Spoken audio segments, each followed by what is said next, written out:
kasalanan. Ang sunnah, pag gagawin ng tao, may makukuhang gantimpala, ngunit kapag iiwan niya, wala siyang kasalanan, pero walang gantimpala. Para maunawaan ang sunnah. Ito yung kaibig-ibig na gawain. Katulad ng tarawih, tahajjud, o di kaya mga sumusunod sa mga sala. Pagdating sa masjid, magsasala ng 2 rakaat, o di kaya bago mag-fajr, magsasala ng 2 rakaat. Pagdating yung tawag doon ay sunnah.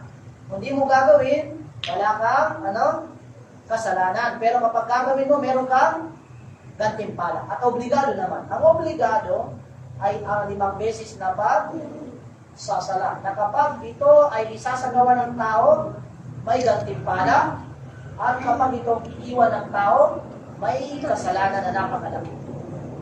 Naunawaan, ang obligado, halimbawa nito ang pagsasala na 5 beses na pagdarasa sa buong araw. Pag ginawa ng tao ang pagsasala na 5 beses, mayroon siyang gantimpala.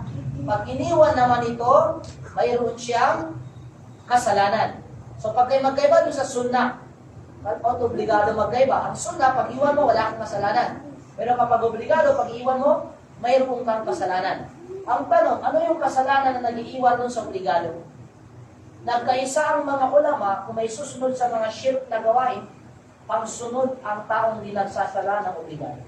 Naunawaan, ang pagtatambal, pagsamba sa ribulto, sa Diyos-Diyosan, isa ito sa nagpapawalang Islam ng tao. Hindi siya nagiging Muslim. Bakit? Dahil yung sumasamba sa ribulto, sumusunod ang mga tao, ang kanilang kasalanan, doon sa shirk ngayon, pagtatambal, ang sumusunod na mga tao, ay ang mga taong iniwan ang 5 beses na pagdarasal. Ito yung pinagkaisa ng ating mga ulama. Naway maunawaan natin na ang obligado, hindi siya pwedeng iwan. So dito, paano nga ba natin maunawaan na hayag ang pagkaibaan ng tahajjud at tarawih at 5 beses na pagsasala? Ang 5 beses na pagsasala, magkakasala ka pag-iiwan. Kapag ang tarawih, tahajjud, hindi ka magkakasala kung iiwan mo. Bakit? Ang tarawih at tahajjud, anong aton? Sunnah. Ay naman. So, nagkaisa ating mga ulama, kung 1 beses na sala na iiwan mo, tunay na magkakasala ka. At ang buong Ramadan, kapag di ka magtatarawih at magtatahajjud, wala kang kasalanan. Naunawaan. So yun ang nagpagkaiba ng sunnah at obligado para maunawaan. Ito yung nakakalungkot. Panahon ng propeta, siya ay nagsala ng 3 gabi na tarawih. 3 gabi. Napakahaba ng hadith. Dito yung tawid. Madalas ko. Dito na natin mababanggit ang haba ng hadith ng Arabic nito, pero diretso natin para hindi tayo makakusyon ng oras. Ang propeta, 3 beses, 3 gabi siya nakapagtarawih. Pagkatapos ng isya, nagtarawih. Unang araw, ang dami na mga tao. Pangalawang araw, nadagdagan. Pangatlo, mas dumami. So natakot ang propeta na baka maging obligadong tarawih. So ang propeta, pang-4 na gabi o pang-4 na pagtatarawih, doon siya nagsala sa bahay. Hanggang sa mga sahaba, ganito sila nasa ng propeta, nasaan. So nagsala na ang mga sahaba, mga kasama ng propeta sa masjid, at hindi nagsala ang propeta. Ngunit sinisilip ng propeta sa bintana. Kasi ang propeta, ang bahay niya, sa gilid ng masjid. So nung nakita ng propeta, kinabukasan, tunay, sabi ng propeta, hindi na itago sa akin ang inyong ginawa kagabi na inahanap ninyo ako dahil gusto niya ako ang inyong maging imam sa pagsasala.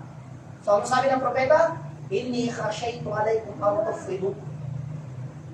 Kinakatakutan ko na ang tarawih ay ang tingin ninyo ay obligado. Kaya ginawa ko, doon ako nagsala sa bahay. So ano nangyari ngayon mga kapatid? Ang nangyayari sa mga kamusliman ngayon, ang akala nila obligadong tarawih at di na sila nagsasalang buong asar. Fajr, Maghrib, di ba? May ganito. Excited lang sa tarawih at tahajjud, di ba? Ang lakas magsala. Ang inakala niya, mas malaking gantimpala ng tarawih at tahajjud, ngunit ang pagsasala na 5 beses, siyang obligadong magkakasalang tao kapag iiwan. Diba? May nangyayari sa mga kapanahonan natin, naway magabayan sila, naway magpursigi sila, dahil ang kanilang pagkaunawa dito ay mas obligado ang tarawih at tahajjud. Ngunit 5 beses ang pinaka-obligado. Naway na unawaan natin ang ating paksa sa ating pagbabahagi. So inshallah, susunod na pag-aaral natin yung mga rules na pagsasara yung papasukan natin. Ang pinasukan na natin, ang pagkaibaan ng obligado at wajib na ang obligado magkakasala kapag iiwan mo. Pag sunna naman, di ka magkakasala pag iiwan mo. Pero may gantimpala ka sa wajib pag gagawin at may gantimpala ka rin sa sunna pag gagawin. Yun yung tinatawag na sunna ay ang voluntary gawain. Yung pusa na ginagawa mo na hindi siya obligado. Although, alam isod na may naunawaan natin na ating pag-ayat ngayon, may sabuhay natin, abot natin makakaya. Assalamualaikum warahmatullahi wabarakatuh.